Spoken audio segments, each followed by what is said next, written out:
Buenos días. Entonces, los temas que voy a cubrir es la misma cosa de manejo, pero voy a empezar con nociones de establecimiento de prioridades, porque me parece que es súper importante que podamos elencar, como tenemos ahí áreas protegidas con 50, 100 especies y se preguntan, bueno, ¿qué hago primero?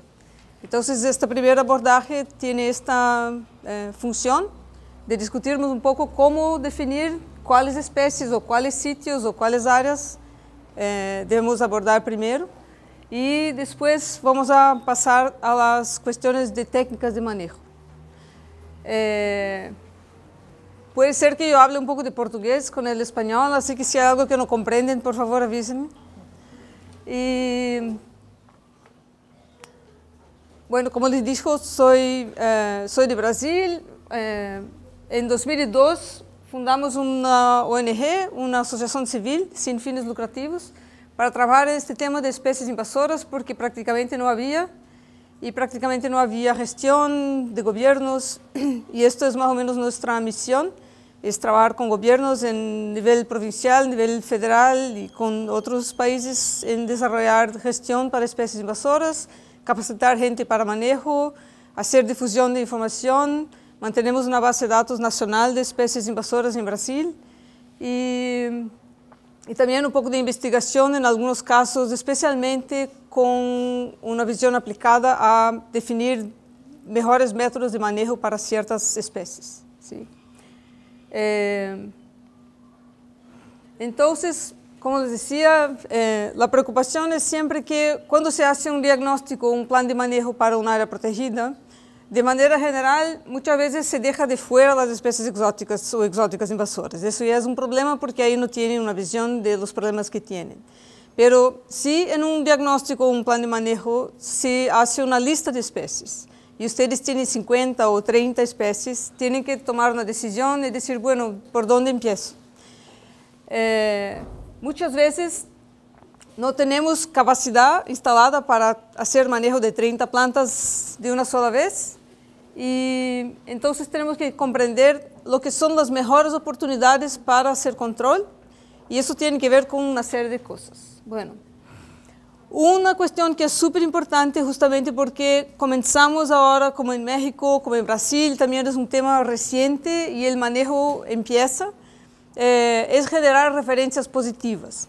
Y por eso es muy importante que los métodos que sean utilizados sean métodos eficientes de control, porque si no, lo que van a estar haciendo ustedes va a ser hacer un montón de pruebas de control o arrancar un montón de plantas o cortar plantas, y un año después o 2 años después y 5 años después están todavía lá y no pasa nada, y la impresión general que van a dar al público es que eso es algo en que no se debe invertir y que no vale la pena hacerlo. Y no es así, y por eso justamente es importante que trabajemos bien y que pensemos también al costo de estas iniciativas de control, porque pueden ser muy caras, ¿no? Entonces, básicamente, cuando trabajamos con planes de acción para especies invasoras, pensamos en 2 abordajes simultáneos. Uno es pensando especies, y la primera cosa es comprender en su área protegida cuáles especies realmente son invasoras o tienen alto potencial de invasión, y cuáles especies son exóticas introducidas, pero son de estas que no se establecen bien o que tienen dificultad de sobrevivencia sin auxilio de personas, como muchas plantas ornamentales, como muchas plantas de uso agrícola, alimentarias, etc. Esta separación es crucial, porque si no pueden estar ustedes a perder su tiempo a controlar una planta que siquiera tiene grande potencial de invasión. Entonces, esta separación de lo que es exótico y lo que es exótico invasor o con alto potencial de invasión es muy importante. No importa mucho si son especies de México o de fuera de México. Importa que sean especies que son nativas donde estás o no son nativas donde estás. Sí, esta separación. La otra cuestión es que buscamos siempre ubicar las poblaciones o los individuos de estas especies de alto riesgo que son oportunidades mejores de erradicación porque son poblaciones pequeñas o son áreas especiales. Y ahí entramos en el tema de áreas. Yo puedo dar prioridad a un área, a un humedal, por ejemplo, porque es una área restricta dentro de un parque. Y ahí está entrando una especie invasora y sé que si no hago algo rápidamente puedo perder este hábitat, que es distinto, ¿no? Como alguien comentó, bueno, era otra cosa, pero también puedo dar prioridad a un sitio donde existen especies endémicas o amenazadas de extinción, y ahí sí es una especie invasora, y aunque no sea un caso tan fácil, voy a dar prioridad a eso porque tengo preocupación con esta especie endémica o amenazada, ¿sí? Entonces, no hay una receta tan directa para decidir cuáles prioridades quieren abordar, pero sin duda siempre comenzamos por las situaciones más sencillas, por poblaciones pequeñas o por individuos aislados, especialmente cuando todavía no han reproducido. Este caso, por ejemplo, que mencionaban de las islas con el pasto, el zacate de Buffel, si lo hubieran visto cuando todavía estaba una pequeña mancha o algo, sería la oportunidad ideal para hacer el control, la erradicación. Menos costoso, más fácil, buena noticia, erradicamos una especie invasora que puede ser un gran problema. Entonces, la noción de prioridad va por ahí.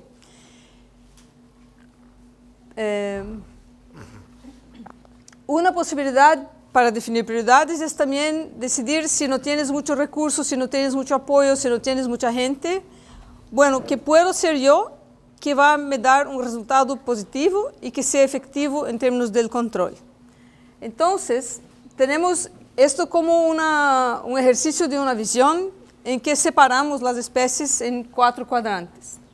Y aquí también tenemos otra vez 2 visiones distintas. Esto sería, bueno, tengo una noción actual de mi área protegida, sé que tengo 30 especies y algunas en este momento ya causan impacto. Bien, entonces, si pienso, por ejemplo, en viabilidad de remoción o restauración, y digo, bueno, si voy a lidiar con una especie que está muy distribuida, mi viabilidad de remoción probablemente va a estar aquí baja, ¿sí? Pero si tiene mucho impacto, puede estar aquí en este cuadrante, en este eje, ok. Entonces cae en una prioridad media. Si tengo un árbol, por ejemplo, de un pino salado, que es el primero, y no hay otros, y todavía no se ha reproducido, todavía no ha producido semillas, tengo una viabilidad de remoción alta, entonces caería aquí en este eje, combinado con un impacto actual que sería bajo, entonces caería para acá. Pero, sabiendo del potencial de invasión de una especie como esta, la verdad es que me gusta mucho más este abordaje, que es un abordaje preventivo, de considerar el riesgo de cada especie que tenemos en un área protegida, y si el riesgo de la especie es alto como invasora en esta región, tendríamos aquí, por ejemplo, para el pino salado, una viabilidad de remoción. Esto es como una visión futura, entonces pensando en 10 años. Si tengo hoy un pino salado, que sé que va a producir semillas y se va a dispersar, y que futuramente va a ser difícil de controlar, diría, bueno, futuramente voy a tener dificultad y voy a tener mucho impacto. Entonces, esta es una visión distinta en que justamente te hace sacar todas las plantas que pueden ser invasoras fuertes en el futuro, porque futuramente vas a tener mucha dificultad. Por otro lado, si tienes especies que son muy fáciles de controlar, que están contenidas y que no tienen hábitat para seguir invadiendo, entonces estas pueden esperar un poco más. Les voy a dar más ejemplos prácticos. Y una cosa que siempre es contrastante son justamente las plantas como los pastos, las hierbas, que tienen un crecimiento muy rápido, como decía la compañera sobre el cañón de sumidero, sobre el pasto jaragua, que tiene un crecimiento de hasta 11 centímetros por día, que es una estupidez, y que se va a reproducir en menos de 30 días, ¿no? o tal vez 20 días lo cortas, en 15 días otra vez está poniendo semillas. Si comparas eso con un árbol, que le va a tomar por lo menos 2, 3 años hasta que se desarrolle todo más, los pastos son más urgentes en este sentido. Y son estas cosas que llevamos en consideración. Entonces, bueno, a lo largo de hoy y mañana vamos a discutir bastante eso y mañana durante la práctica me gustaría mucho también que ustedes ponieran casos para que podamos ir discutiendo esa cuestión de prioridades, ¿sí? Básicamente, la otra cosa es que cuando empezamos con las poblaciones pequeñas, como sería, por ejemplo, aquí una población de origen, de invasión y otros focos de invasión que están saliendo de esta área y expandiéndose por el área protegida. ¿Por dónde empezarían el control? Bueno, de acuerdo en su caso, como en Isla Burungay, que tenemos la mitad de la isla infestada de Zacatepuque, la propuesta que nos hizo Ben Weiler, nos supone que es un listado turístico, es atacar los pequeños parches justamente para que no nos invadan y después atacarlos el parche central o los parches más grandes, ¿no? Perfecto, es como apagar un fuego, ¿verdad? Es la misma lógica. ¿Y por qué? Bueno, porque si esto muchas veces ya es grande, si empiezan por aquí, se van a estar expandiendo más. Entonces empezamos siempre por lo que es pequeño, porque ahí irradiamos un foco, y también porque ya existe un estudio como un modelo matemático que muestra que el potencial de dispersión de estos pequeños focos es más grande do que estos que son muy grandes, porque aquí hay muchas plantas que ya están aquí contenidas a su interior. Este es el artículo si alguien los quiere también. Bueno, en Brasil, porque venimos trabajando con áreas protegidas hace algunos años, desarrollamos en verdad como una metodología para hacer planes de acción para especies invasoras. Y ahí cuando hacemos el diagnóstico, consideramos no solamente la especie, pero cada población o cada área de un área protegida para poder organizar el trabajo. Porque es muy difícil cuando tienen ahí como 140.000 hectáreas o que sea mismo 10.000 hectáreas, considerarlo como un área único, ¿no? Y entonces lo subdividimos y trabajamos con estos conceptos que son, primero vemos, bueno, para cada población, ¿no? Esta especie está contenida, que puede ser, por ejemplo, un estanque de creación de tilapia, que en teoría estaría contenida en este estanque. Puede estar presente, quiere decir, hay un árbol o una planta que está ahí en la naturaleza, pero alguien la plantó, o por lo menos no se sabe si la plantaron, pero no hay indicación de que se reproduce y que haya descendencia. Lo decimos establecida cuando existe una planta o algunas plantas que están en un sitio y se ve que hay reproducción y se ve que hay descendencia, pero es solamente en un local o es local, no hay dispersión. Y una vez que se vea dispersión, entonces ya está en el proceso de invasión. Otra vez, súper importante, el hecho de que veas una especie, una planta, en un sitio y que no veas la invasión, no quiere decir que esta planta no sea invasora. Lo que define lo que una planta es invasora son sus características biológicas y ecológicas que hacen con que tenga la capacidad de hacer invasión. Y eso está sin duda relacionado a un ambiente que le sea propicio. Como aquí, por ejemplo, es mucho más, aquí hay mucho más restricción, ¿no? Porque es muy seco, porque hay muy poca lluvia, etcétera, etcétera. La temperatura no tanto, pero más la falta de agua. Y aquí para esta región de Álamos podemos tomar una especie como ejemplo que está plantada en las calles. Todavía no se ve invasión afuera, que es el NIM, que muchos de ustedes deben conocer. Es una especie que le gusta a la gente porque está verde todo el año, quiere decir está usando todo el agua que no debería estar usando, pero que está ahí como ornamental, como sombra, y que es un árbol extremadamente agresivo y con mucho historial de invasión en muchos países en este tipo de clima, ¿sí? Entonces, si miro aquí en esta región el NIM, ustedes podrían decir, bueno, está presente, pero yo diría no, es una especie invasora porque tiene toda la característica, todo el histórico y toda una evidencia de capacidad de invasión en este tipo de clima. Entonces sería mi prioridad número 1. Mañana vamos a salir a las calles, vamos a cortar todos los árboles de niño. La mitad de ustedes va a contener la población y los otros van a cortar. Pero es así, ¿no? El otro criterio es justamente entonces el nivel de riesgo de cada especie, que puede ser alto. Por ejemplo, el NIN en esta situación, o el zacate bufel, el zacate rosado, que ya saben que invade este tipo de ambiente. Mediano, bajo, y porque justamente muchas veces cuando se hace un diagnóstico en área protegida, se mezclan las especies que son exóticas y las que son invasoras. Entonces yo lo que hago ahora es poner 5 cuando es ocasional. Por ejemplo, en Brasil tenemos un limón que se usa como limón realmente, es un limón rojo, que es nativo de Europa y que ocasionalmente es invasor. Como se establece, está ahí, no es una planta agresiva, no va a dominar, pero está ahí y logra establecerse. Entonces, en esos casos, lo ponemos nivel 5 y las plantas que son invasoras y que no tienen registro de invasión, los ponemos como nivel 10, que el riesgo es muy bajo y probablemente nunca van a invadir y probablemente nunca van a requerir de manejo. Pero en Brasil la legislación federal requiere que las áreas protegidas no tengan especies exóticas. No importa si son invasoras o no, exóticas no deben estar. Entonces por eso es que separé este nivel 5 y nivel 10, porque eso cuando calculamos la prioridad, lo pones como prioridad siempre más baja que las otras. Así que no interfieren y cuando se terminen las exóticas invasoras, bueno, ahí pueden sacar estas. ¿Sí? Esta es la idea.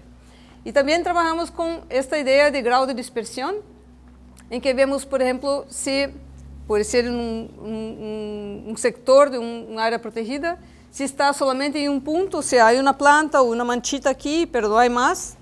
En algunos, o si está muy distribuida, como es el caso aquí de los zacates, que ya están por todo, del pino salado, ¿no? Entonces, eso también interfiere con el nivel de prioridad. Y lo que hacemos es darle prioridad máxima a las especies que están contenidas, pero tienen riesgo alto, o que están presentes o tienen riesgo alto, después las establecidas, y por fin las que son invasoras y que ya están muy dispersas. ¿Sí? Y la prioridad más alta es siempre la 0, la 1, la 2, más que las de números más grandes. Entonces, por ejemplo, aquí, si un ejercicio, digo, bueno, zacate rosado en Álamos. La situación poblacional es 3, y vuelvo para que vean lá, que es invasora. El nivel de riesgo es 1, que es más alto porque está muy adaptada a esta condición, y el nivel de dispersión es 3 porque está ampliamente distribuida. Y entonces lo que hago es sumar 3 más 1 más 3 y le saco 2. Sacar los 2 y subtraer 2 es solamente para tener prioridad 0, 1 y no empezar con 2. Entonces sería una prioridad 5. El pino salado también es invasor, el nivel de riesgo también es alto, pero ya está menos distribuido, distribución 2, entonces prioridad 4. Y el NIM, como ejemplo, sería situación poblacional 1, está presente, riesgo alto, densidad 2, en algunos puntos la prioridad sería más alta. Esa es más o menos la lógica de cómo trabajamos con eso, para empezar con lo que es más sencillo. El NIM aquí es solamente un ejemplo, sé que no podemos sacar las plantas ahí de la calle, pero por fin, si estuviera en el parque, sería la prioridad. ¿Ok? Bueno. Entonces, también lo que veo mucho, especialmente en mi país, es que les gusta poner prioridades en especies. Y eso es muy complejo, porque si digo, bueno, mi prioridad es el zacate rosado. Bueno, hasta que terminen de controlar todo el zacate rosado que hay aquí, va a haber un montón de invasión de otras cosas. Entonces es muy importante que trabajen con esta visión de plantas, poblaciones, y no solamente de especies. ¿Sí? Y las prioridades pueden ser una manchita aquí, una población aquí, otra ahí, de especies distintas, y estas voy a trabajar primero para después hacer otras prioridades y no trabajar una especie para después hacer otra especie. Eso es muy importante. Y sé que por veces, en términos de planes nacionales, puede ser más fácil pensar en atacar una especie, tener una estrategia, algo para una especie, y está bien para el país, pero en términos de área protegida y de área física, es mucho mejor trabajar así. porque vas a ganar mucho más territorio. Por ejemplo, si tengo una lista de 15 áreas que son muy pequeñas, con poblaciones muy limitadas de plantas invasoras, eso lo puedo hacer probablemente en 2 o 3 días. Y voy a percorrer mucho más área y erradicar mucho más cosas en un tiempo muy corto, así que mi costo-beneficio es mucho mejor que si elijo una especie para trabajar eso solamente y termino de hacerlo para después buscar otra cosa. ¿Sí? Después les puedo mostrar un ejemplo de un plan que está listo.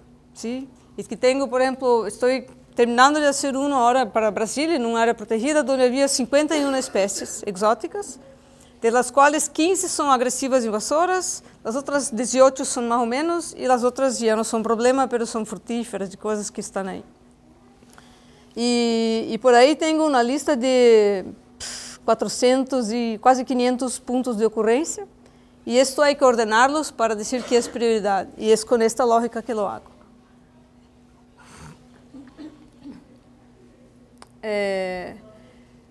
Todo este resultado de priorización, que sale como nivel 1, 2, 3, etc., puede ser alterado por factores de relevancia, como les comentaba, como la presencia de especies raras o amenazadas, como ambientes de alta fragilidad ambiental, ambientes únicos que son muy restrictos, o oportunidades de erradicación o condiciones ambientales especiales. Entonces pueden cambiar el orden después en esos casos. Y la idea también de tener esta lista de prioridades es que siempre hay que ajustarla, porque, por ejemplo, imagínate si hay una población en el norte de un área protegida, la otra está al este, no vas a salir aquí para cortar una planta, después vir aquí cortar 2 plantas, después... No, tú vas a trabajar un día en un sitio para optimizar el tiempo de que no estés ahí pasando el día con deslocamiento. Y entonces trabajas ahí, ordenas el día siguiente para estar en otro sitio y así vas. Entonces no es tan directo, hay que optimizarlo por cuestión operacional, porque se ahorra combustible, tiempo y se maximiza el tiempo de trabajo y no el tiempo de estar indo a los distintos sitios. ¿Okay? Bueno, aquí es un ejemplo muy sencillo, en que tenemos lo siguiente. Lo que está en anaranjado son invasiones y el tamaño de lo que está ahí representado es el tamaño de la población de una planta invasora. Entonces aquí este sería un parque, ¿no? Esta es una carretera que pasa por aquí, entonces típicamente hay invasión aquí de pastos africanos a lo largo de la carretera. Aquí es un camino que se hace a pie y aquí tengo, esto es un bosque todo, y aquí tengo una área muy distinta que es una pradera natural, que es única y solamente existe esta pequeña área. Y aquí tengo una especie invasora que está entrando en esta pradera natural. Esta naturalmente va a ser mi prioridad más alta porque es un ambiente distinto, único, pequeño y que quiero resguardar de esta invasión. Si me voy a distraer con algo así, por ejemplo, que es una invasión más grande o con esto puede perderse o puedo perder más recursos o tornarse más difícil de hacer. Entonces comienzo por aquí, aquí está una otra que está cerca, como está también más aislada y más dentro del bosque do que esto que es una área más afectada, le voy a dar prioridad, después esta porque es más pequeña, después esta porque está también dentro del bosque y por fin hago la carretera. Y en la carretera mantendría un monitoreo para cada vez que vea una planta exótica ahí, ya la controlo y no dejo que se expanda otra vez. ¿Sí? Más o menos esta es la lógica de prioridad. Bueno, la otra parte que es muy buena de comenzar siempre por lo que es más sencillo es que se genera aprendizaje.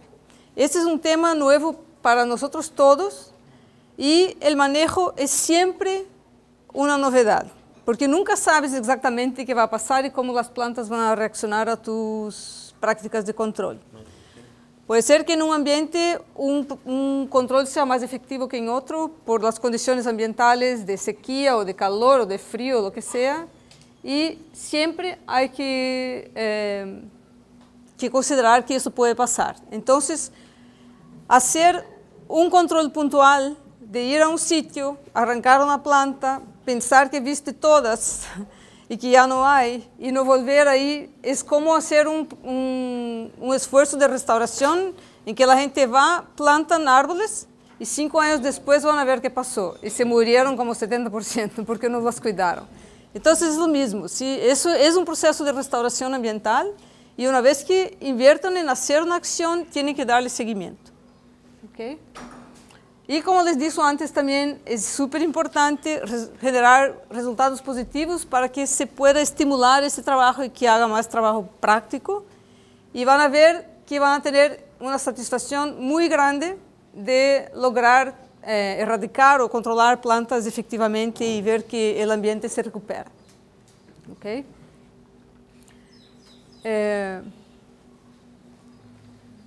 Lo que llamamos a control de oportunidad es que por veces estás muy enfocado, ya tienes un plan de control y ahí estás trabajando, pero ahí un día se detecta una otra planta que no estaba en tu lista. Y entonces, como ya tienes todo tu plan hecho, esta planta te viene a molestar porque ya no está en tu plan y ahí no está considerada para control. Pero es muy importante esta visión de que se llega a algo que es distinto, identificarlo. Y si es una planta exótica, aunque no sea invasora o que no sepa si va a ser invasora, si es muy sencillo, si hay pocas plantas, eliminarlas. Yo he presenciado una situación así en unas islas oceánicas en Chile, en que estaban súper enfocados en controlar rubus, que es la mora de Europa, y más una otra especie, y se les legó una ornamental y no le dieron atención. Ahora están llenos de la ornamental, pero han controlado la mora, ¿sí? Pero deberían haberla visto y la contenido antes, porque ahora todos los claros del bosque están llenos de es un Myosotis, ¿sí? Y se podría haber visto al inicio. Entonces, esta visión siempre de tener atención a lo que llega, y eso es siempre, tenemos desafíos importantes, por ejemplo, con el sector de plantas ornamentales, porque de tiempo en tiempo hay una planta que está en la moda, ¿se dice? De moda. Y que la promueven y que la gente la quiere tener y no sé qué, y no les importa si es invasora o no es invasora. Entonces, esas cosas llegan realmente y muy rápidamente. Bueno, y en términos de apoyo muchas veces de autoridades y de las agencias de gobierno, muchas veces también es más fácil convencer a la gente que tienes que hacer algo para un problema que ya es muy visible y muy grande. Mientras que para algo que es muy pequeño, muchas veces no logras tener apoyo porque no parece que sea un problema. Y ese es un desafío también, ¿sí? Les voy a dar un ejemplo de un control que hicimos en Brasil, en un refugio de vida silvestre, en que hicimos un plan de acción y ubicamos una prioridad que es como un ejemplo de detección temprana y respuesta rápida.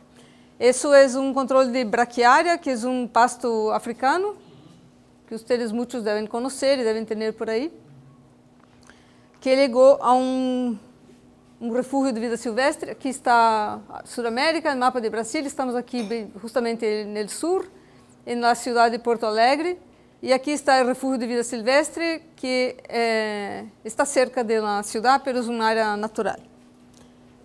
Y en esta área, la parte alta es una área de bosque natural, pero la parte más alta es una pradera, también natural, porque los suelos son muy rasos, etc. Y en este sitio hay muchas plantas endémicas, justamente porque es una área distinta de la vegetación que está ahí. Entonces, para darles una idea de tiempo, en marzo de 2017 hicimos un diagnóstico para un plan de acción. En abril terminamos el plan de acción. En mayo hicimos un curso de entrenamiento para que pudieran hacer el control. Y iniciaron el control entre junio de 2017 hasta este año. Nuestra prioridad máxima salió esta invasión de braquiária, que están viendo aquí, en esta pradera. Era una mancha de, no sé, tal vez entre 50 y 100 metros cuadrados. Y avisamos estaba completamente dominado aí por braquiária. incluso hay muchas rocas, entonces en las fendas de las rocas, y ahí también había un poco de zacate rosado, este que tienen ustedes aquí. Esto fue en mayo de 2017, cuando hicimos el curso. Y entonces en esta fecha hicimos la primera pulverización con glifosato en dilución de 2% en agua, siempre con colorante.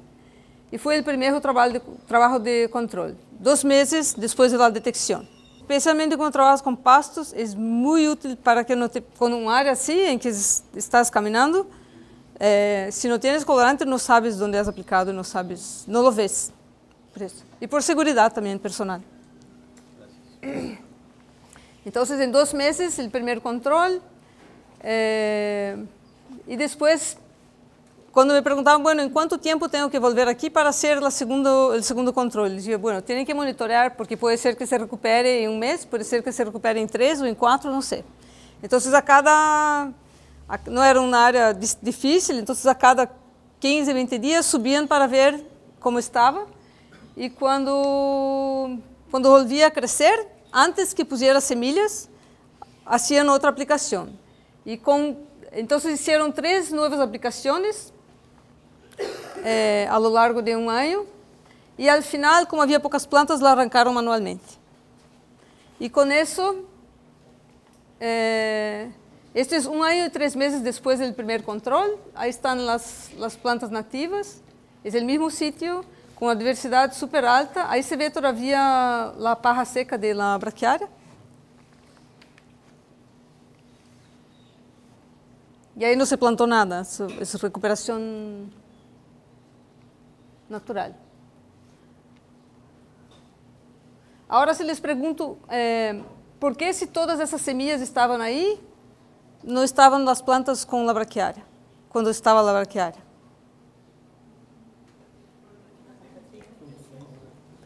Por competencia y por un factor muy específico que es una arma muy común de las plantas invasoras que se llama alelopatía, ¿sí? Que es la liberación de fitoquímicos en el suelo, de las hojas o por las raíces que previenen la germinación de otras especies.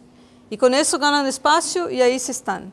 Y esto es la diferencia crucial con estas plantas invasoras y la regeneración natural de cuando trabajas con control mecánico, en que estás cortando las plantas, pero la planta sigue viva y activa, y cuando trabajas con control químico, en que matas la planta entera, por lo menos por un tiempo, después pueden germinar semillas o lo que sea, pero por un tiempo esta planta, este efecto alelopático no funciona.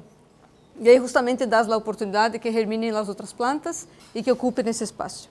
Entonces, esa es una diferencia muy importante, especialmente en términos de los pastos, aunque muchos árboles también tengan este efecto de alelopatía. No. Pregunta si hay una definición para cada especie. No, es muy difícil, porque, mira, los testes, la información que tenemos de alelopatía de plantas es incluso un poco frágil, porque de manera general cuando hacen las pruebas, las hacen en laboratorio y utilizan como prueba alface, lechuga o alguna planta más sensible. Entonces no hay siquiera mucha evidencia concreta o no sé mismo si tienen una metodología apropiada para verificar eso en campo, no creo.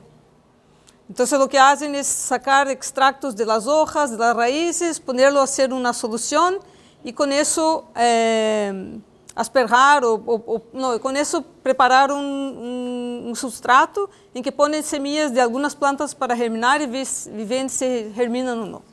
Pero es muy básico, ¿no? Entonces, por veces hay mucha discusión si son alelopáticas o no, porque depende de eso, de aquilo, y algunas especies son más sensibles, otras no. Así que es prácticamente imposible tener algo muy definido con relación a eso. Pero algunas plantas son característicamente, ya están muy reconocidas como alelopáticas, la braquiaria es una de ellas. Y es común cuando ves invasión de árboles en bosques, si no hay nada de sotobosque, en general también es por alelopatía. Eucalipto algunas especies, pero no todas. Sí. ¿Hay riesgo de dejar la paja seca después del tratamiento químico? ¿Hay riesgo de dejarla ahí? No. Bueno, depende. Si dices por contaminación. O porque pueda rebotar. ¿Rebotar? No, esto no. No, por rebrotar no. Por contaminación es otra cosa, ¿no? Depende del producto que va a usar, de las características de cada producto. El uso de fosfato que estás mencionando, ¿qué grado de residualidad tienen en el suelo? Mira, esto es una parte de la tarde, pero te voy a adelantar un poquito. De la tarde no, la secuencia aquí. El glifosato específicamente es un herbicida que la molécula es hecha por 3 partes. Cuando cae en el suelo, estas 3 partes se separan y el producto es inerte, deja de funcionar. Si no lo crees, puedes hacer una solución de glifosato y meterle agua sucia con sedimentos de arcila y ya no funciona. Por eso es una cosa crucial con glifosato es utilizar agua muy limpia. Y por veces estamos ahí, hay un córrego y vas a tomar agua, el agua está con mucho sedimento y ya no va a funcionar. Entonces, yo participé unos años atrás de una presentación de maestría en Brasil en que se evaluó la residualidad del glifosato en un área de riparia, donde justamente se hizo control de braquiária. Y la degradación fue de 17 días. Entonces, depende de las condiciones, si hay más humedad, degrada más rápido, si son suelos arcilosos, hay menos riesgo de que pase, do que en solos con mucha arena y cosas así, pero si está en el suelo, es inerte. Esa es la información. Sí, porque lo que tenemos nosotros como antecedente, bueno, San Pedro Mártir, como lo acabó de decir hace un rato el director, desde el año pasado, antepasado, se tiene el registro de Zacatebupe, pero es una reserva que tiene muchos galardones y la última pues, está dentro de la lista verde del IBC, que es Isla San Pedro Mártir, y el temor o lo que luego estamos reconocimientos. Entonces lo que en los últimos años hemos comentado es que usar un herbicida con alto espectro en un área natural protegida con ciertas designaciones o galardones, pues como que no está viéndose bien hasta que se use uno que tenga etiqueta verde, ¿no? Que así le dicen. Entonces, no sé, para mí la alternativa química, sí, la combinación química y manual se me hace muy efectiva, pero para nosotros, en caso de áreas naturales protegidas en México, sí tenemos que andar buscando. Sí, pero creo que la solución estaría en el método de aplicación y cómo lo haces. Porque puedes aumentar bastante la seguridad de lo que estás haciendo. Muy bien. Bueno, para que vean cómo está la... Bueno, entonces, siempre que empezamos con control y cuando estás controlando una planta por primera, no importa si sea por primera vez, pero en cada situación ambiental es un poco distinta. Entonces siempre decimos, el control de especies invasoras es una cuestión de manejo adaptativo.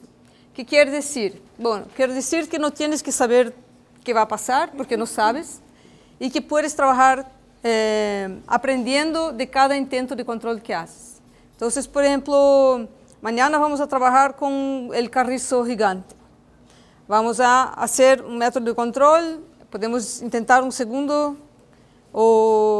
y vamos a ver qué sale mejor. Pero, ¿qué es esencial? Es volver al área en 15 días, 20 días, 30 días, que sea, a ver qué pasó, ver la eficiencia del control y digo, bueno, yo quería matarlo 100%, pero ha brotado, no sé, 30%, entonces tengo que mejorar mi método. ¿Qué puedo hacer? Bueno, puedo hacer eso.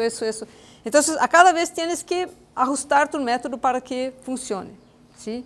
Y con eso es importante conocer los productos de herbicidas que están disponibles y eso también es una gran diferencia porque hay productos de residualidad de 2-3 años que son muy utilizados incluso en áreas agrícolas, pero que para nosotros no nos interesa mucho, con excepciones para algunas especies que tal vez son muy persistentes, ¿no?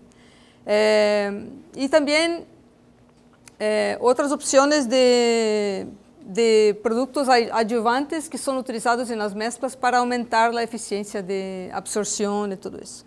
Então, pero sempre é manejo adaptativo. ¿Sí? Então, por exemplo, nesse tema de braquiária que les mostrei, por fim, iniciaram com o controle químico, porque estava como completamente dominado o sítio por braquiária, pero já quando tienes poucas plantas, ¿por que vas a usar químico? Então, se foram e la sacaram com pico e estavam bem, não? Para não disturbar mais e para não afetar a outras plantas que estavam aí. Então, muito bem. Então, estas sensibilidades que é muito importante e conhecer as opções para que puedas decidir em cada caso que vas a utilizar e que é melhor. E não tienes que saber de início, porque muitas vezes também a gente diz, há que fazer um projeto de investigação, que então vas a esperar 2 anos. 2 anos depois já tienes completamente outra situação de invasão, já perdiste a oportunidade de controlar, e assim que há que hacerlo e aprender do que estás fazendo. ¿Sí? E por isso, bueno, a abordagem sempre de prevenção, uma visão de não deixar entrar espécies em suas áreas protegidas, o que é super bueno também de trabalhar, especialmente como mencionava a companheira de Canhão de Sumidero que fizeram com os perros.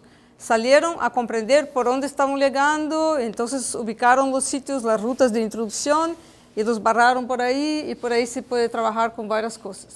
Sempre que há carreteras, caminhos, senderos que a gente vem como visitante hacia pé, muitas vezes traem semillas em los zapatos, então limpeza de calçados, tudo isso são alternativas interessantes de prevenção.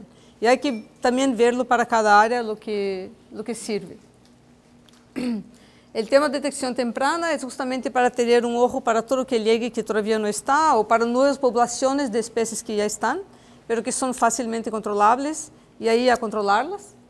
E quando venimos ao controle, que é o objetivo deste taller, falamos de erradicação, que é muito mais factível nas islas e em áreas que não são continentais, especialmente quando são espécies comuns em toda uma região, e não somente na área protegida. E o controle como opção final, e aqui estamos com muitas espécies, porque justamente estamos começando a vê-las agora, e nós venimos fazendo este trabalho durante 50 anos, quando estavam introduzindo essas espécies. ¿Sí? E por fim, só um comentário em termos de erradicação. Este é um resultado de uma compilação de estudos de erradicação de plantas, que les muestra que aqui está o sucesso em la erradicação, hasta 90%. Aqui está o esforço em horas de trabalho, então sube bastante, não? E aqui o tamanho da infestação. Então, hasta que seja aqui 0,1 ou hasta 1 hectare, vai muito bem, alta taxa de sucesso. E quando vai incrementando esta área, hasta 100 hectares, todavía é praticamente factível erradicar, e depois já o esforço é muito grande, muito caro e dificilmente se lo hace. Então, o controle sostenido sigue sendo a opção, e aí é que temos mais que ter ojo em que áreas, quais são as áreas mais importantes, que é que estou tentando proteger, se há espécies endêmicas ameaçadas, etc. E vou priorizar estas áreas sobre outras, porque não posso hacerlo todo. Sim?